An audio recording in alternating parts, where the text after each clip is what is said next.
Le numérique, c'est l'avenir. Et le Bénin n'entend pas manquer ce grand rendez-vous, d'où cette semaine de l'Internet, placée sous le thème « Économie numérique au Bénin, enjeux et défis ». Le choix de ce terme se justifie par la nécessité de s'inscrire dans la vision du gouvernement qui est de positionner le Bénin comme la plateforme de services numériques de l'Afrique de l'Ouest à l'horizon 2021 et de faire des technologies de l'information et de la communication le principal levier de son développement économique. Au menu de cette semaine de l'Internet qui s'achève le 11 décembre, un programme bien déterminé. Il sera notamment question de faire l'état des lieux sur le numérique au Bénin, de vous présenter la vision du gouvernement et du président de la République, de présenter la nouvelle déclaration politique sectorielle, de présenter les grands chantiers du gouvernement et les perspectives du numérique au Bénin. En d'autres termes, il sera question de transformer numériquement l'économie béninoise à travers son administration et tous les autres secteurs d'activité. L'agenda de cette rencontre, la 6e édition, prévoit également des ateliers de formation, un championnat TIC interuniversitaire, de même qu'une foire numérique qui se tient au stade de l'amitié Mathieu Kérékou.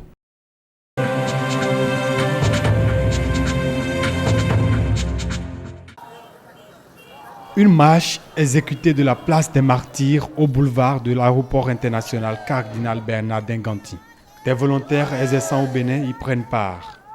Leur message s'articule autour de l'atteinte des objectifs de développement durable, ODD. Ils sont soutenus dans cette célébration de la Journée internationale des volontaires par le ministère de la Jeunesse et le PNUD.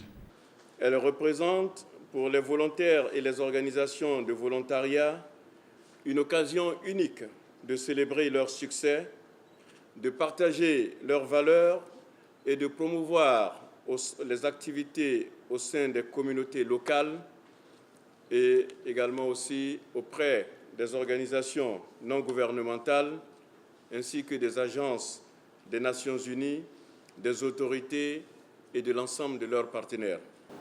C'est le monde entier et tous les volontaires engagés dans l'ensemble des pays de notre monde commun que nous célébrons ce jour. C'est aussi l'effort de chacun dans sa communauté que nous sommes en train de célébrer et c'est enfin l'impact de l'effort de chaque volontaire sur l'ensemble de la planète que nous sommes en train de célébrer. Cette année, le thème choisi est Global Applause. Les volontaires s'adonnent à cœur joie aux activités. La marche, c'est la santé. La marche, c'est le sport et c'est la santé. Après cela, il faut promouvoir le volontaire. Il faut montrer à la face du monde que le volontariat est quelque chose de noble. Parce que qui dit volontaire dit planète. D'abord, je pense que c'est une très bonne initiative parce que être volontaire, c'est quelque chose de très grand, c'est quelque chose de merveilleux parce qu'un volontaire, au fait, il accomplit des actions, mais il n'attend pas de rémunération ni d'argent ou de service en retour. La célébration de cette journée a pris fin par un concours d'art oratoire sur les ODD.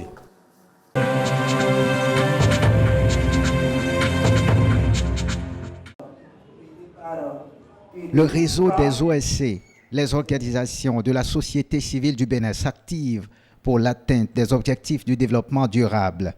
9 membres du conseil d'administration du dit réseau sont installés avec comme mission l'orientation stratégique des activités au niveau national. Les diverses préoccupations autour de l'atteinte des objectifs de développement durable ODD ont amené les organisations de la société civile béninoise à se mettre ensemble pour accompagner la réalisation des 10 ODD au Bénin en tant que partie prenante. La réflexion prospective a donc abouti à la mise en place du réseau des OSC pour le développement durable RODD pour accroître l'efficacité de leur implication dans la mise en œuvre des ODD. Au cours de ces assises, les différentes ONG représentées seront davantage éclairées sur les 17 ODD en lien avec leur domaine d'intervention. Il faudrait que les ONG qui sont venus de partout, on puisse les sensibiliser d'abord sur les enjeux des ODD. Les 17 objectifs, comment chaque acteur, chaque ONG, par rapport à ces domaines d'intervention habituels, et puis déjà se positionner sur les ODD. Ce qui est de son ressort, pour qu'on ne puisse pas éparpiller les énergies. Ça, c'est la première communication. La deuxième communication, c'est la nécessité de se constituer en réseau. Se mettre en réseau et parler le même langage, les OSC du Bénin parviendront à impacter les populations à la base.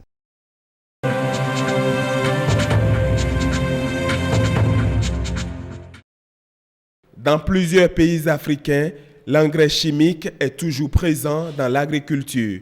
Face aux conséquences sur l'environnement et la santé de l'homme, l'agroécologie est la solution selon l'ONG Djinoukoun. L'ensemble des pays en développement totalise 99% des décès dans le monde suite aux empoisonnements par les pesticides.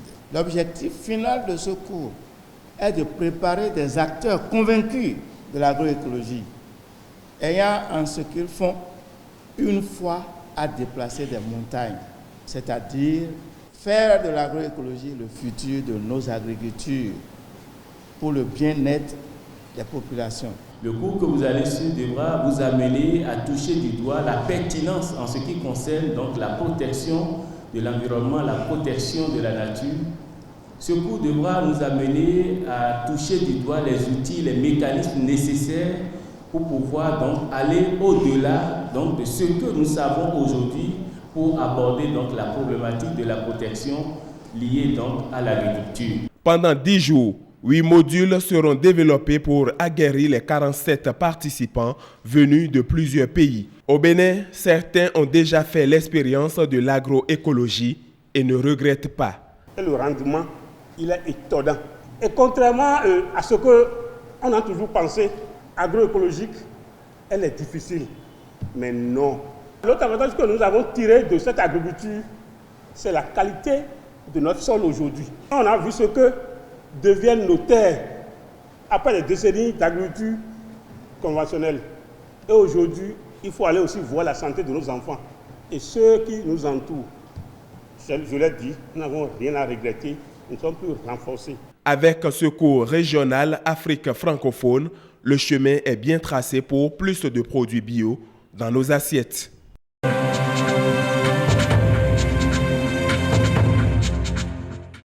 Membre de l'Académie des sciences des États-Unis, membre de l'Académie des sciences de la France, membre de l'Académie des sciences du Canada, tels sont les profils des mathématiciens invités pour apporter leur expertise aux doctorants et chercheurs de la sous-région. Je suis en fin de Master 2 et je viens au niveau de cette école, c'est vraiment pour chercher un sujet sur lequel travailler. Il y a beaucoup de thèmes qui sont abordés, les mathématiques sont très vastes. Si je repars certainement à Ouagadougou où j'enseigne au supérieur à l'université Ouaga 1, je vais certainement parler de ça certainement aux collègues enseignants et puis voir comment trouver de financement pour que la prochaine fois, pour que les étudiants burkinabés puissent y participer.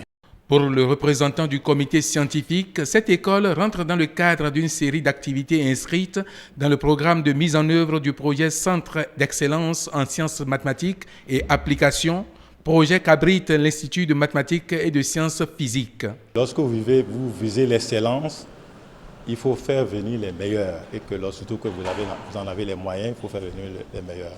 C'est donc dans ce cas-là qu'on a fait venir d'éminents professeurs donc, ici au Bénin, des professeurs de renom, d'accord, pour donner leurs connaissances à nos chercheurs et aussi échanger avec les chercheurs qui sont sur place ici au Bénin. Une série de cours donnés par de célèbres mathématiciens et une série de conférences sous forme d'exposés, de travaux de recherche sont programmés pour meubler les 10 jours que durera cette école.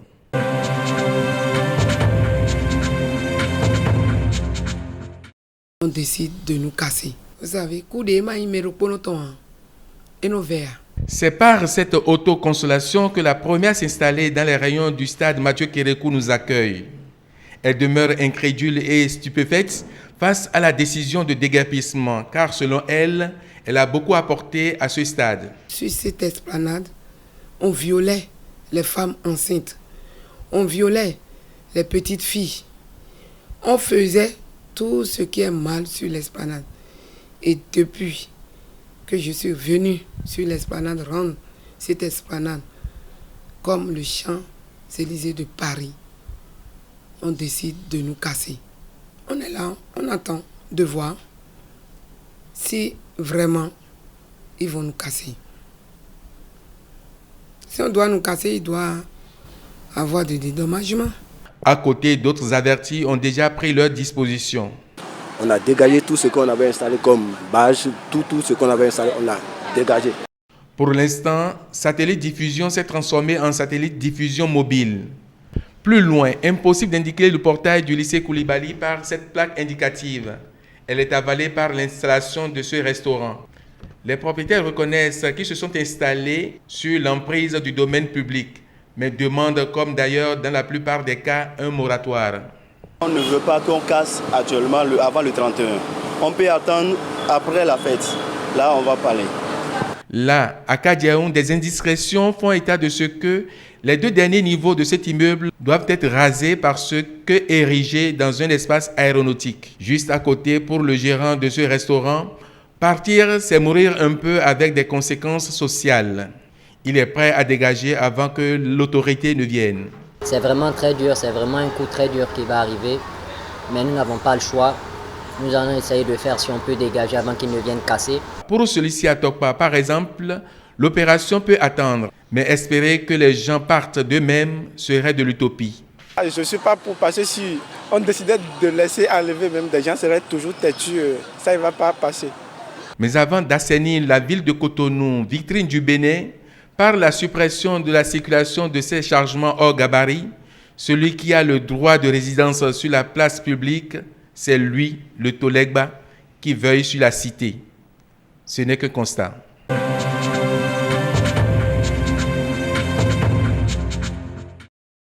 Nous œuvrons pour l'accompagnement des entreprises artisanales dans leur formalisation, pour la labellisation des produits artisanaux, pour la valorisation des chaînes de valeur et pour des appuis à toute initiative de créativité artisanale. À travers cette rencontre régionale, nous exposons d'abord en tant qu'institution pour nous présenter, faire connaître au public béninois notre mission et nous avons dans le même cadre appuyé les artisans béninois, les meilleurs qui ont été identifiés par l'entremise des représentants de leurs fêtières pour exposer la diversité artisanale de notre pays.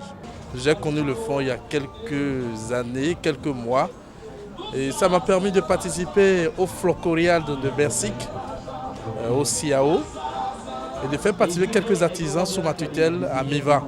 Et cette fois-ci, nous sommes à la fois de l'UMOA au stade de l'artisanat. Mais c'est une connaissance qui m'a donné une croissance rapide. D'abord, quand on parle d'exposition de foire, il ne faut pas que les artisans pensent que c'est la fin de l'exposition, c'est des moyens à la poche. C'est le lieu de rencontre, de donner, du recevoir. Vous rencontrez d'autres artisans qui sont dans le même secteur que vous. Vous arrivez à regarder ce qu'ils font de meilleur plus que vous et ce qu'ils font de mal que vous. Le monde étant un monde de croissance démographique très forte, ça vous permet de parfaire vos produits et d'aller sur le marché international.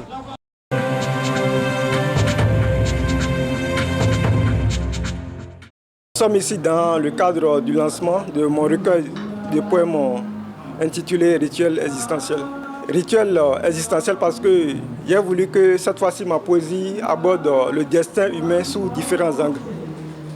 Montaigne a écrit dans les essais que chaque homme porte en lui la forme entière de l'humaine condition.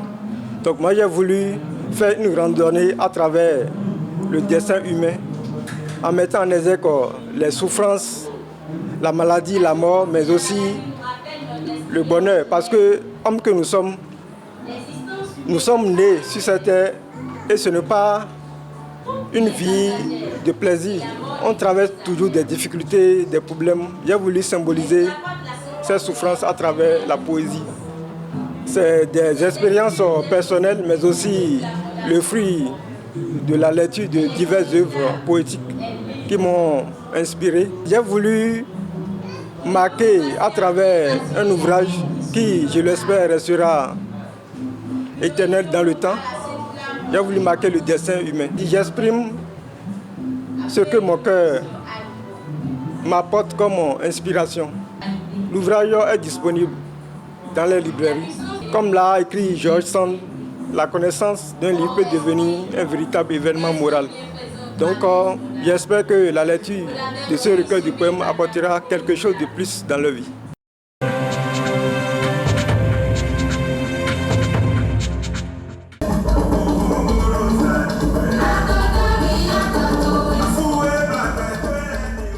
Je crois avoir dénoncé certaines choses, comment nous pouvons nous comporter désormais vis-à-vis de cette belle nature qui nous a vu naître et qui nous a tout donné. Et à cause de notre, mauvaise conduite, nous n'arrivons pas à réussir notre vie. Et on se demande, mais pourquoi est-ce que moi, je ne réussis pas? L'enfant qui reçoit une éducation de ses parents et qui ne la met pas en pratique, en application, peut être dérouté. C'est ça, parce que ce que tes parents t'ont conseillé, ce qu'ils t'ont donné comme éducation, toi tu ne la mets pas en pratique, donc tu ne pourras pas voir. En tout cas, il est écrit quelque part. Sinon, dans les 10 commandements de Dieu, que respecte-toi tes parents et moi ton Dieu, je te donne toutes mes bénédictions.